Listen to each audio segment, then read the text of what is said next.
IVM.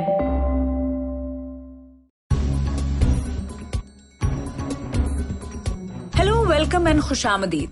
You're listening to The Note with me, Mahrukh Inayat. One of the watershed moments of 2020, which has now spilled over to 2021, is the image of farmers protesting against 3 farm laws that were brought about by the centre. Over the months, ever since these protests started, the farmers have said that the government held no consultations and has questioned the constitutionality of these 3 farm laws. Now, there are many on either side of this argument. There are those who support the farmers and say that these farm laws are essentially anti-farmer. And then there are those on the other side who believe that Indian agriculture needs reforms and needs progressiveness, and we must be reformist. Gul Panag is somebody who has stood by the farmers and continues to stand by them and demands that the farmers be heard. She at the same time believes that Indian agriculture does require reforms, but it has to be after due consultation with all the stakeholders. Joining me on The Note is Gul Panag, hours after the Supreme Court constituted a committee to look into the feasibility of these farm laws. Welcome, Gul Panag. Thank you so much for being with us on The Note. Great to have you. You look resplendent as always. Thank you, Mahrukh. You're very kind. Okay. Gul, between the time I spoke with you and we chatted about, you supporting the farmers' protests against the recently instituted farm laws, we have the Supreme Court that has stayed the laws as is or stayed the implementation of the laws, and also set up a committee to look into the feasibility and the viability of these laws. Let me start with your first thoughts on this, since this just happened in the last 24 hours. Well, firstly, I welcome the intervention of the court, and it goes without saying that staying these laws is the first step towards moving ahead for a final resolution. And this is very clearly an interim solution. It is not the final solution. And it appears that the Supreme Court, the Honorable Supreme Court, has rescued the government out of a very tight spot.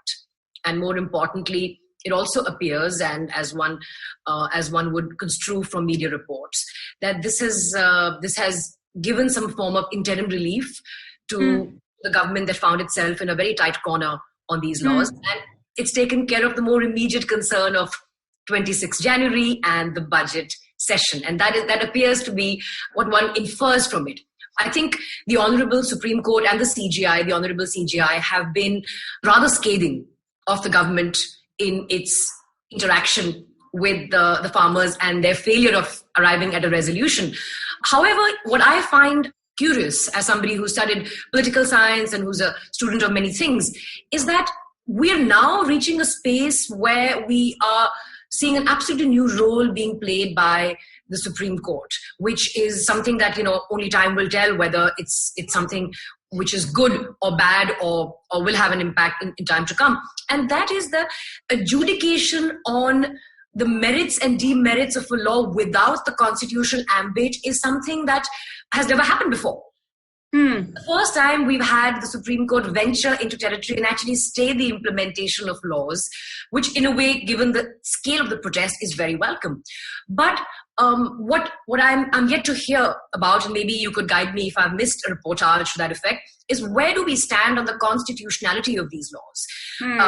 This is a state subject. As per the 7th schedule of the constitution of our country, agriculture is in the state list. And because we have 127 agricultural practices prevalent in our country, there is a reason the architects of our constitution kept it in the state. Now, should the centre be legislating on something like this? And what's really interesting is, in 2003, and I quote from a media report, the Vajpayee government brought in the model APMC law. And the Manmohan Singh government thereafter brought out the model APMC rules. Since then, 24 states have modified their own APMC laws to various extents. In 2018, the Modi government has drafted a model contract farming law. Both these laws suggest that the central government believed and upheld the fact that agriculture is essentially a state subject. Now, if that has changed, then I think it is incumbent on the executive to explain why there has been a fundamental shift in the way we view agriculture, which is at the heart of this. And what's even sad is that the Punjab government, despite being a stakeholder, because it implemented itself into the case, only brought up the constitutionality of it as an afterthought, it appears. Because fundamentally, this is about the centre legislating on something which is in the 7th schedule of the Constitution. No, the point that you make is absolutely what a lot of other commentators are also saying. The constitutionality of these laws, the Supreme Court has not even begun to comment on that. There aren't enough petitions to that effect. Exactly. The number of petitions are ironically about the implementation of the laws, why the laws should be implemented, why the protests should be stopped. Nobody except the Punjab government, and that too implementing itself into an existing petition, brought out the constitutional aspect and the legality of it. So I think what really needs to be examined going forward, especially in light of this landmark intervention in a political executive role, clearly, by the Honorable Supreme Court, is why do we need two central laws to bypass an established precedent of how we have legislated in the past as far as agriculture is concerned? And most importantly, I think to summarize the response to your question, lawmaking is a political role of the political executive, and it needs to have political solutions by engaging with the stakeholders who appear to be unhappy with this. Now, to have the Supreme Court intervene into a political matter, it appears, would open the door to every executive decision being questioned in time to come. And we don't know how. Absolutely. It sets a very dangerous precedent, and that is the question being asked. If the Supreme Court has to look at the aspect, then it needs to look at the aspect of constitutionality of these laws. And secondly, then someone has to petition the Supreme Court. The Supreme Court cannot suo motu take cognizance, not in these times. Ideally, it should. And secondly, why is the judiciary wading into matters, as you rightly put out, which are in the executive and legislative space? Now, having said that, the other curious thing about what the Supreme Court has done is it has set up this committee, and there are 4 members of this committee who have publicly, in this entire period where the farmers have been protesting, these 4 have publicly backed the government-initiated and constituted farm laws. Don't you find that to be a curious mix of people, A? And B, does that make the farmers even more uneasy, according to you? And which is why the position taken by the unions is that they don't see this as relief. And the very fact that the committee constitutes 4 members who've taken public positions in favor of the laws defeats the purpose of the committee, if you were to see. I mean, it appears as though, and initially there were thoughts that there would be a wider committee, there would be a more consensus-building measure. Now that the Honorable Supreme Court, it can be construed, and it appears that the Honorable Supreme Court has taken up the issue of resolution of this matter in light of the complete abdication of the political solution that the executive should have found. I think the constitution of the committee would a lot to be desired, and also continue the trust deficit that has widened day by day from the start of the passing of these laws as ordinances in the middle of the lockdown at the height of the pandemic. And you see it from the farmer's perspective, it appears that the authority, be it judicial, be it executive, is not to be trusted. I mean, that's the way the farmers would view it. You have openly supported the farmers. You have been at the site of the protests.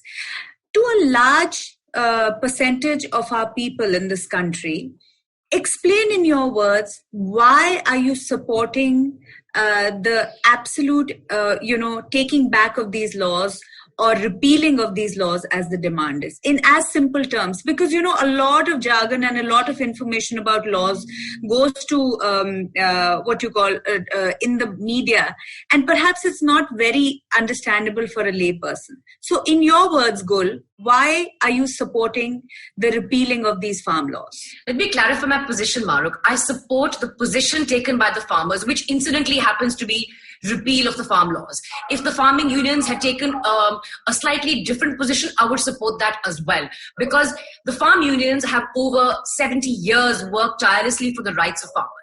And they are subject matter experts. Contrary to what a lot of reportage suggests, they are not uneducated and they are not uninformed. They are very, very erudite, very educated folks who have tirelessly fought for the rights of farmers. And that is a body I respect. And that is a body, the conglomerate of this body, as we say in Hindi and Punjabi, Kisan Jathebandis. It's the union of multiple unions. Now, why do I support the unions in their opposition to the farm laws? Firstly, a reform, and let me be clear, reform, agricultural reform in India is needed, and we can come to that at a later point. Reform needs to be arrived at as a result of consensus. It has to be something which inspires the confidence of the people it will impact. Especially, this is not a reform that will impact 2%, 3%, 4% of the country's population. This is reform that will impact over 65% of this country's population. And consensus building is at the heart of democracy. We are the largest democracy, and we can't be reduced to being the largest democracy just on the basis of our electoral might.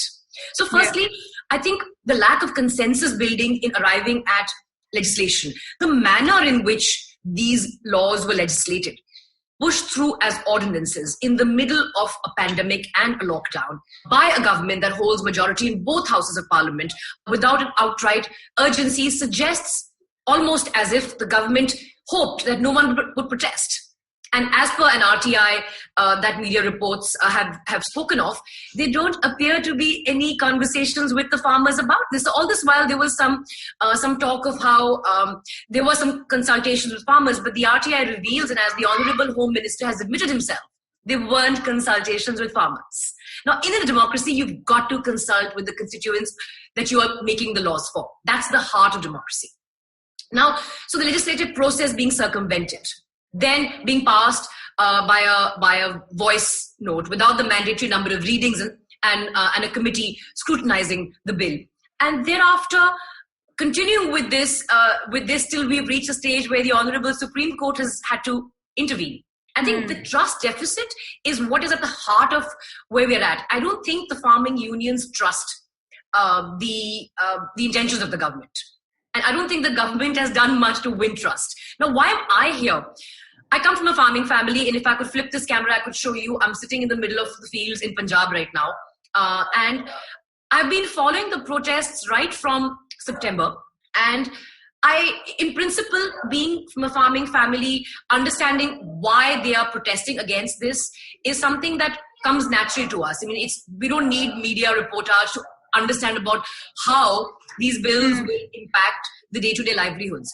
But I think what personally was my inflection point, Mahrukh, was when all kinds of unsavory labels were being put out to describe and ascribe to the protests. As somebody who's 3 generations of my family has been in farming, and of course the armed forces, the two are tied together. How do you start calling anti-national people who've served the country? I mean, how do you start giving that label? And that brings into a question. I mean, it's not quite the answer you were looking for, but it's what was my reason for coming out. While there was obviously support in principle from the armchair that I was occupying at the time, but for me, being dragged down personally came as a result of these labels that were being thrown on these farm protests. In the past, whenever there has been some sort of dissent, this government has labelled, and votaries of this government have labelled the protesters in all forms, whether they are Naxals, urban Naxals, anti-nationals. New words have been invented that don't even exist in the legal lexicon. Now you are calling names, and terrible ones, to people who send their sons to the armed forces, CRPF, BSF, CISF, and the 3 armed forces. People who've already served in the armed forces, because every farming family is intrinsically linked to the uniform. Right. Are you trying to say that they are not patriotic? Because there is no greater insult than that.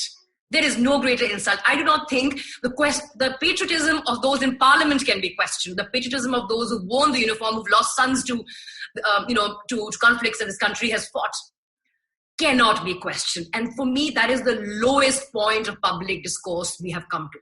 And that needs to be questioned, that needs to be protested, that needs to be objected to.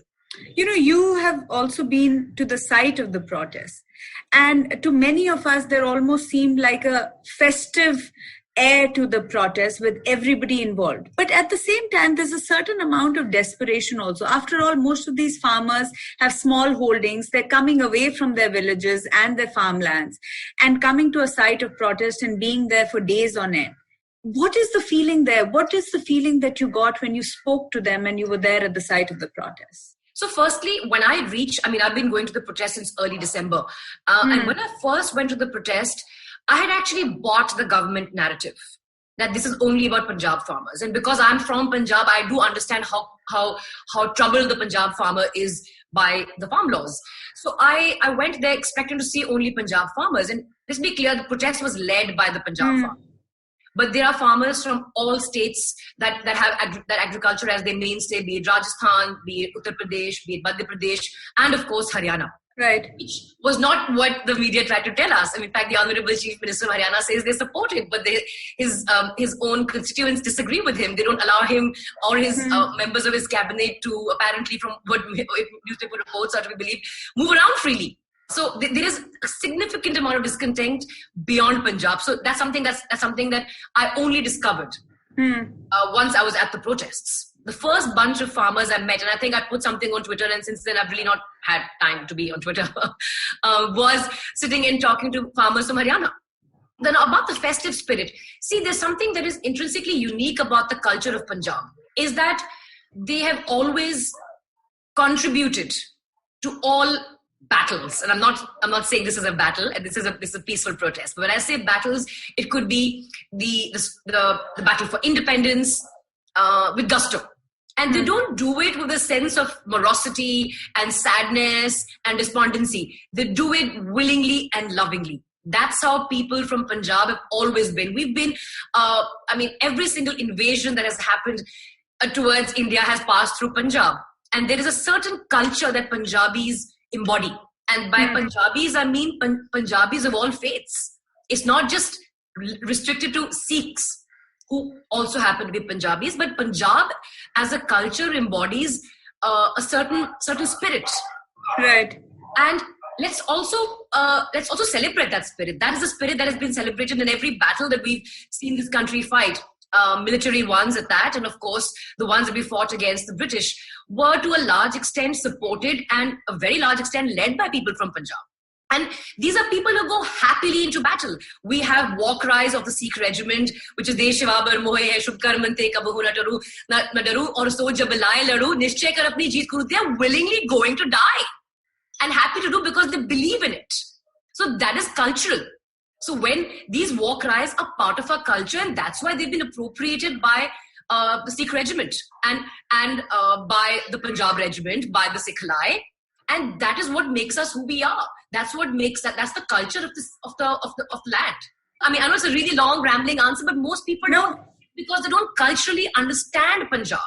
No, I don't think any of your answers are rambling. I think you're speaking with a lot of passion, and that is what is required. They are doing this happily. Fighting for their rights has come naturally to Punjabis for time immemorial. Since, and specifically Sikhs, the birth of the Khalsa can be traced back to 1699. They have willingly fought for people who don't even impact their day-to-day lives, for others. And they've done it happily. So, and again, coming from an armed forces family, I also know that this is synonymous with the way soldiers operate. They don't go sad into battle. They would not go into battle if they were sad. So it's the way culturally they're motivated for centuries now, 3 centuries to be precise. But having said that, this battle seems to be, or at least at this point, looks to be a long one. You spoke about the constitutionality and how the courts haven't even looked at that. Whether the petitions have come or not, this seems like the committee will take its time, give back the recommendations. The Supreme Court might make its decision or pass an order based on that particular recommendation, whereas the constitutionality still remains a far, far cry at this point. And what the farmer unions have said over and over again is that we want a complete repeal of the laws. We will not accept anything else. That's going to take a while from what it seems right now. How long are they prepared to protest and fight? Maruk, that's a difficult question. And the reason for asking for a complete repeal, and if I had to construe a response, I'm not a spokesperson of the unions. I support their right to protest, and that's why I'm here. But it would appear that they feel that any law that has been passed without consultation with the stakeholders is bad law. Let me also stick my neck out here and say that this is just not about the farmers. This is about in the future of India's legislative process. That can you push laws through like this, through ordinances, and then with voice votes without the mandatory readings and scrutinies and require for a law to be made? Are we going to proceed with reform like this? Are we going to take away the right to legal remedy, which is one of the contentious issues of the amendment to Agriculture Produce Market Committee Act? Are we going to not allow pressure groups to have their say? And most importantly, are we going to let this discourse become acceptable and become the norm? So I think the questions these protests have brought to the fore are actually fundamental questions about the functioning of India's democracy. Are we going to push laws without consultative process? Yes or no? That's a question that needs to be answered. Are we going to start labeling anti-national everybody who opposes the government? Let's be very clear. The Supreme Court has upheld the right of anybody to have a peaceful stage of peaceful protest, and particularly the farmers. So are we going to label people because they protest? And that's what this government has consistently done. You don't like us, you're against us. We are for India, but we may potentially be, we are for the Indian state, we support the Indian state, we're willing to die for the Indian state. But the government is not the Indian state. Right. The appropriation of the idea of the Indian state by this particular government is deeply troubling. Criticism of the government and its policies is not criticism of the Indian state. And these fundamental questions, Mahrukh, that have been thrown up impact far more than just 60% of the population. These are very, very fundamental questions. Are we going to make laws like this? Are we going to muzzle dissent and label them to be all kinds of things, especially in this light when I'm at the risk of repeating myself, when these people have worn the uniform of the country, which very few people in parliament have made. I think 3 people have worn the uniform for the country in this present parliament. 4. If you count Anurag, who's a Territorial Army officer. But, Gul, there are also a large number of market economists who have nothing to do with the current dispensation and the government, who are just extremely well known for their experience and their analysis. They have come to the conclusion that these farm laws are actually reformative. They're going to help farmers, and Indian agriculture needs reforms. What would you say to them? After all, there has to be a merit in that argument. And shouldn't farmers hear that part also? Which is the process that should have been followed before these laws were drafted. That is the process that should have been followed. Let me address the question, and say very clearly we need reform. Agriculture has needed reform for over 3 decades. The last kind of agricultural reform we saw was what heralded the Green Revolution, and made us from being, without being insufficient in food, to having a position today where we are grain surplus. Right. Now, yes, reforms are necessary, not just from the way the produce is procured, subsidized, and sold, but also to how the produce is grown and what produce is grown. For instance, the water table in Punjab has gone from 35, 40 feet in areas to today bores being dug to 200 feet to grow paddy. Do we need to grow paddy? But these 2 crops were incentivized at the start of the Green Revolution because that is what the country needed. And I don't think anybody is happy growing crops, but say, for example, paddy. Paddy is sucking out the entire groundwater of Punjab and Haryana. But they were incentivized, and therefore the farmers are trapped in a cycle of paddy and wheat. And these are conversations that need to be had. The same set of people who came and convinced the farmers grow paddy and wheat. Right. Now need to come and convince them and say, stop growing paddy and do X, Y, Z. That is the job of agricultural scientists and agricultural economists. That's how you come and do it. The Punjab and Haryana farmer didn't dream up the idea of using genetically modified seed to increase yield, to increase input cost through fertilizer and pesticide. This was done through a process. And mind you, the process didn't take very long. It's not impossible.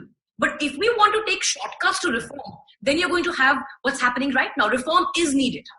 But reform needs to be consultative. It needs to be educative. You cannot push reform down the throats of people who feed the country. I think the subsidy regime needs to be relooked at. It needs to be better examined and better understood. A bulk of the agricultural subsidy today benefits the consumer and not the farmer. From the farmer standpoint, it's a negative subsidy. The positive subsidy impacts consumers like you and me who buy food and who are beneficiaries of the public distribution system. So the entire subsidy regime needs to be fairly relooked at. And yes, the economists are right. It needs to be re-examined. Last but not least, agriculture is not a profitable vocation. Bulk of India's farmers, and let me be specific with regard to Punjab and Haryana, the holdings are 3 to 4 acres. That is the average land holding. You can do the maths in terms of what is the yield in Punjab and Haryana. The yield is approximately per acre is in the region of 20-21 quintals. Do the maths with MSP and figure it out. And let me see how many people come back and say, yes, you can survive in this amount of money. This concept of sophistication of matter, these are rich farmers. 3 to 4 acres is the average land holding in Punjab and Haryana, average land holding. There are rich farmers, just like there are rich industrialists, like the people who top the Forbes list in all over the world. But are those the exception or are those the rule? There are probably a handful of rich farmers that can be counted on the fingers of both hands and both feet. But literally, it's that number. Anybody who has holdings in excess of 20 acres would qualify as a rich farmer. But guess what? We had a ceiling of land imposed of 18 acres 35 years ago. So how can that be relevant today? So I think there is a deeper understanding in the mainstream space that is required of how agriculture operates and how lies like these can be perpetuated. Rich farmers, rich farmers, rich farmers. When this data is available in the public domain. To close the reform question, yes, reform is needed. We need reform to revisit our agricultural practices and make sure we have reasonable topsoil. As per now, and as per media reports of agricultural scientists, of pieces written by agricultural scientists, we have 45 to 50 years of topsoil left in Punjab because of the huge amount of fertilizer and pesticide we're putting. That can't go on. And unless and until we reform the way agriculture is done in Punjab, by the time my son is my age, this soil is going to be useless. So that is definitely needed. The subsidy regime needs to be relooked at, and because agriculture is a not-for-profit vocation in India, it needs to be subsidized. Just like LPG is subsidized, just like petrol. Well, that's a different conversation. Subsidy can play everywhere. I'm not saying.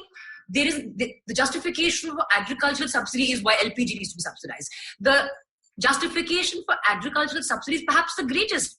And the flag bearer of market economy is America, and they have the highest agricultural subsidy in the world. And after they brought about agricultural reforms, the entire produce is procured by 4 corporates in America. 4 corporate houses procure the entire produce of America.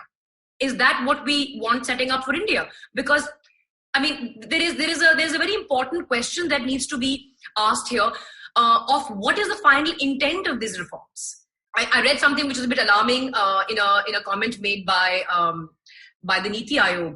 One was that there's of course too much democracy, which I don't want to talk about because enough people have spoken about that. But the other thing was how we need more big business, and how big business is what helps the economy grow and small business gets in the way. I mean, I'm just sort of summarizing. Paraphrasing it, yeah. I'm not even sure how I should be reacting to that, and I'm not even sure why nobody else is talking about it. So reform is needed, Mahrukh. There's no two ways about that. The entire structure of the way farming is done has to be reformed in India. But it needs to be done at the state level because agriculture is essentially a state subject. And today this government controls more than two-thirds of the state governments. Why is it not demonstrating how agriculture can be reformed in its states rather than try and do this piecemeal in a manner which will look like it's overreached by the center? Okay, so you mentioned that deliberating on the petitions regarding various aspects of these farm laws. In the recent deliberations, he made a comment saying that I can't understand why women are part of the protest. There was a lot of backlash to it. Your comments, Gul, on why women are part of these protests. Over 10 crore women in this country are directly engaged in agriculture and therefore impacted by agriculture. The average family in Punjab, Haryana, Madhya Pradesh, Rajasthan, UP that farms is the family farming. It's not just the husband who is farming and the wife is sitting at home. He cannot make ends meet if his wife is not assisting him in the fields. So there is an absolute very large role that women play in agriculture in India, and perhaps the only vocation in the country where women are equally represented. Women are equally represented in agriculture because there is no choice. I don't want to go into the semantics of why women and children have been kept at the protest, but I would just welcome those who question why women and children are at the protest to visit the protests. They're not that far. It takes about 1 hour 20 minutes from central Delhi to get to Singhu, and it takes about 1 hour 45 to get to Tikri. It's not that far, and you can visit them, and you can ask these women why they're there. But I think that it's suffice to say that 10 crore women in India, and this is as per the last census, are engaged in agriculture. Shouldn't these women be out there protesting what affects them? And the assumption that they have been brought to the protest is one that's deeply patriarchal. You're assuming the women don't have free will. I hope the ones who are making such comments are listening to what you're saying. Gul, you're also, you're a huge celebrity. You're part of a major part of the Hindi film industry and other film industries as well. During these farm protests, we've seen a large number of celebs, artists from Punjab and Haryana and more from the north who have shown their support or at least made a comment about the farm protests and the farm laws. However, the response by the Hindi film industry has been quite muted. Do you wonder why? I know exactly why. It's not just about the farm protests. It's about anything that involves taking a public position. And when big stars in the film industry have taken public position, retribution has been fast and brutal. Retribution by those who have the support of the government, or those, and essentially when big public figures speak out to support something which is to add their voice or to amplify the voice of, say, protesters, it's always taken to be as them taking on the government, and which is not taken kindly. I mean, we've seen what's happened with Aamir in the recent past. We've seen what's happened with Shah Rukh, and people have gone after their films that are releasing and tried to stay the releases, tried to damage the cinema halls. Some people have tried to do campaigns to take away their right to earn livelihood through getting their endorsements cancelled. So the thing is, they don't feel probably it's worth their time to do this. And we haven't yet reached a stage where public figures have used their reach to impact public opinion beyond social causes like polio, or I'm hoping now the vaccine for COVID. We've traditionally seen celebrities world over, particularly in the Americas. The reason I quote America is because you've seen the public positions the really powerful public figures in America took recently, and over the last 7, 8, 9 months, 10 months. Because there you don't get persecuted for your political views. The institutions are still strong enough to protect you from unjustified persecution, from the overreach of the coercive power of the state. So here we are in a place where the migrants were allowed to walk home. No provisions were made for their safe return to the homes, between the tussle between the centre and the respective states, and the court just didn't think it was worth their time to intervene. And there were women, children there too, being made to walk. They were really being made to walk this time by the apathy of both the central and the state governments. Gul, it's always a pleasure to talk to you. I'm going to end by, it's Lori, your home, you're at the farm with your son and family. Your special message to all our listeners and viewers. So Lodi traditionally in Punjab is where we throw sesame seeds into the fire and say, Isar aaye dil idhar jaye, which means it's time to leave the laziness behind and bring the opposite of laziness. What is that? Furtilaness. So alertness or get alert. The days are going to start becoming longer. It also signals the end of winter, and it is a time of celebration. And there are people who are in the cold out there at the borders of Delhi who are also celebrating Lohri. They would rather be home celebrating Lohri, but they will probably be doing it at the protest at Singhu, Tikri, Ghazipur. And they would rather be with their families. In some cases, the families are with them. But essentially, it is to signal that, okay, it's enough of being lazy, time to become alert and active, which is what Issa Rai Dalit Rai essentially means in Punjab. So here's wishing everybody a happy Lohri. Hope you stop being lazy, come out of your quilts and get active and go for a run with a mask on. All right. Gul, thank you so much for being with us on The Note, and thank you for your insights. Thank you, Mahrukh, for having me. If you like this podcast, don't forget to check out other interesting podcasts on the IVM network. You can listen to us on the IVM Podcast app or ivmpodcast.com. You can also follow us on our social media. We are @IVM Podcasts on Twitter and Instagram. And if you want to reach out to me, I'm Mahrukh Inayat on Twitter and Mahrukh Inayat on Instagram as well. I hope you enjoyed that show. If you aren't following us on social media, please do. We're IVM Podcasts on Twitter, Facebook, and Instagram. I'd like to thank the sponsors on the network this week, Storytel and The Whole Truth Foods. Thank you for supporting us. So a great bunch of episodes this week. First, let me tell you about The Note with Mahrukh Inayat. It was featuring Asaduddin Owaisi. She spoke to the AIMIM leader to understand what the Indian Muslim voter wants and how his party is any different from the BJP. On Advertising is Dead, Varun spoke with Malika Sadani. Malika is the founder and CEO of the Moms Company. They discussed the science of motherhood. On Naan Curry with Sadaf and Archit, Dhananjay Chuck of the Edges and Sledges podcast showed up, so we did another crossover, this time with food and cricket. On Agla Station Adulthood, Ritasha and Ayushi talked to Gaurang Sangvi, head of digital business at DSP Mutual Fund. The episode has some logical and realistic advice, especially for millennials, on how to invest their money. Shunya One is back this week with Sheila Aditya and myself. We spoke to Anirudh Singla of Pepper Content this week. Really interesting conversation. Anirudh gave us some real deep insights into content creation and how they're thinking about different ways of creating it. Do check them out. Really fun show, really fun conversation. And with that, we hope to see you again next week. Feeling overwhelmed, anxious, struggling with too many obstacles, don't know where your life is headed? Well, if you are dealing with one or all of these, tune into the Positively Unlimited podcast, because in each episode, I share a life lesson, a life hack, a pro tip that can help you get your life back on track. All episodes are available on the IBM website, IBM Podcast app, or wherever it is that you get your podcasts from.